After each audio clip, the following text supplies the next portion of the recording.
Hirap ka ba sa pagmemorya pa nag-aaral? Lagi nakakalimutan ng password mo sa internet or lock combination mo sa bike. Hanggang ngayon ba hindi mo pa rin tanda ang pagkasunod-sunod ng kulay ng rainbow at mga order ng mga planets? Ito ang solusyon sa'yo. Alam mo ba na may mga techniques ang mga matatalino kapag sila ay nag-aaral? Yan ay ang mnemonics.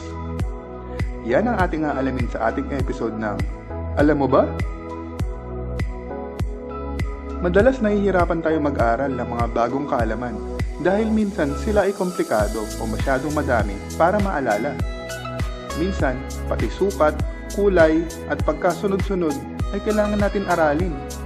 Pero matapos natin mag-alay ng mahabang oras sa pagpapractice, tila wala pa ring improvement. Natuklasan sa studies na kapag pala nagkabisa tayo ng 5 hanggang 7 bagay, ang ating utak ay nagsisimula ng maguluhan at mahirapan. Ito ang ilan sa mga mabisang mnemonics na maaari makatulong sa iyo. 1. Paggamit ng acronyms. Inabot ka ng ilang buwan at taon. Hanggang ngayon, hindi mo pa rin maalala ang mga kulay ng bahaghari. Lalo na ang pagkakasunod-sunod nila. Lalo na mga planeta at pagkasunod-sunod nila. Aba, mas lalong mahirap, di ba? Ang paggamit ng acronyms ay mabisang paraan para maalala mo sila dahil nagiging simple at maiksi sila. Ang rainbow ay Roy G. Biv. Tunog pangalan, di ba? Dahil tunog pangalan, mas madali mo siya maalala. Ang mga planeta naman ay pwede mo maalala sa pamamagitan ng pagsabing, "My very excellent mother just served us noodles." O di ba, madali maalala.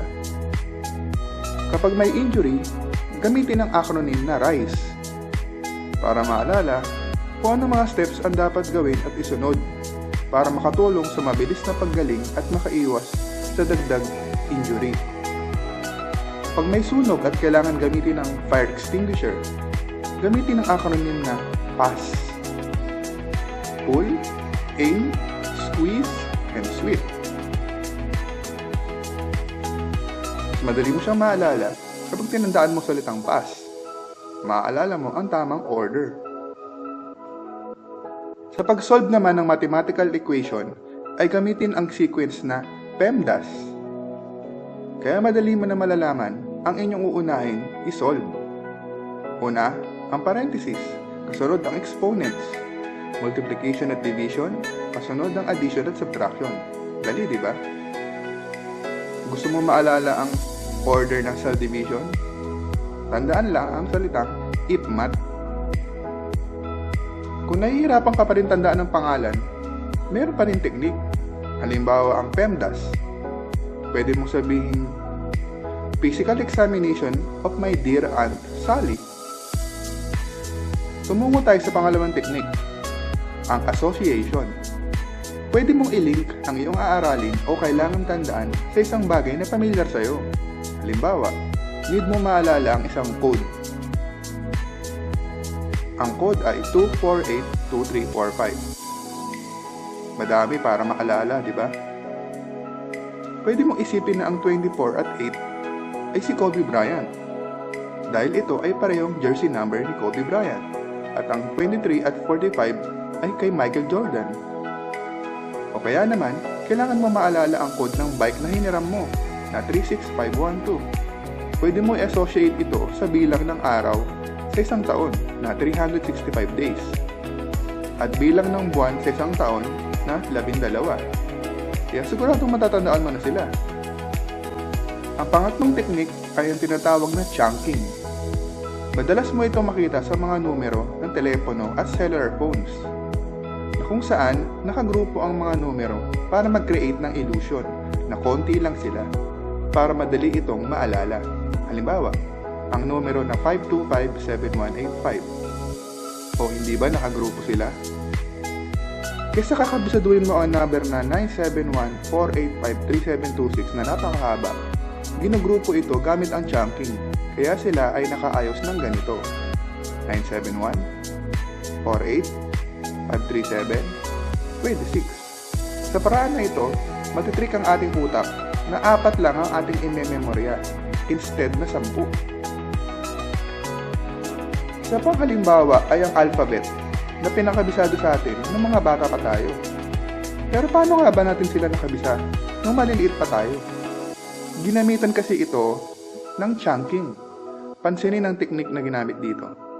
A, B, C, D, E, F, G, H, I, J, K, L, M, N, O, P, Q, R, S, T, U, V, W, X, Y, and Z. O diba? Kaya natin sila nakabisa nung tayo'y maliliit pa. Dahil tila umiksi ang ating aalalahanin. At dahil may tono, mas madali natin sila maaalala. Ang pang-apat na teknik ay ang linking or storytelling. Halimbawa ay may mga bibiling ka sa mall at kailangan mo silang maalala. Ang mga bagay ay tinapay, keso, baso, pusa, kamera. Maaari kang gumawa ng kwento para sila ay mailink mo at magkaroon ng ugnayan sa isa't isa. Sa paraan na yon ay madali mo sila maaalala. Halimbawa, pwede kang gumawa ng kwento na naamoy ng pusa ang tinapay na merong keso, kaya natabig ang baso at nabasag. Natuwa ka at kinuha mo ang kamera para kuhaan ito ng litrato. Madali mo itong maalala dahil ito'y kwento na ginawa ng iyong utak. Ayon sa studies, mas madaling naaalala ng ating utak ang mga bagay na tayo ay interesado o nag-enjoy.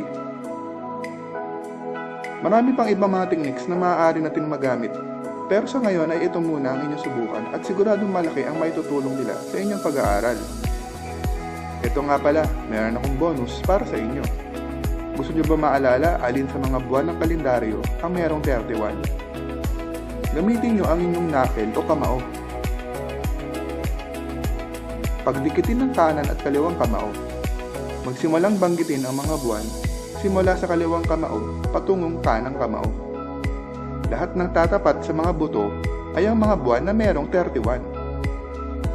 At ang tatapat sa walang buto ay ang mga buwan na walang 31. Ang galing, di ba? Sigurado marami pang ibang techniques na maaaring makatulong sa ating pag-aaral. At kung may alam ka, i-share mo naman dito. Comment sa ibaba para makatulong din sa iba. Nawa ay madami kayong natutunan at nag-enjoy sa mga kaalamang inyong napanood.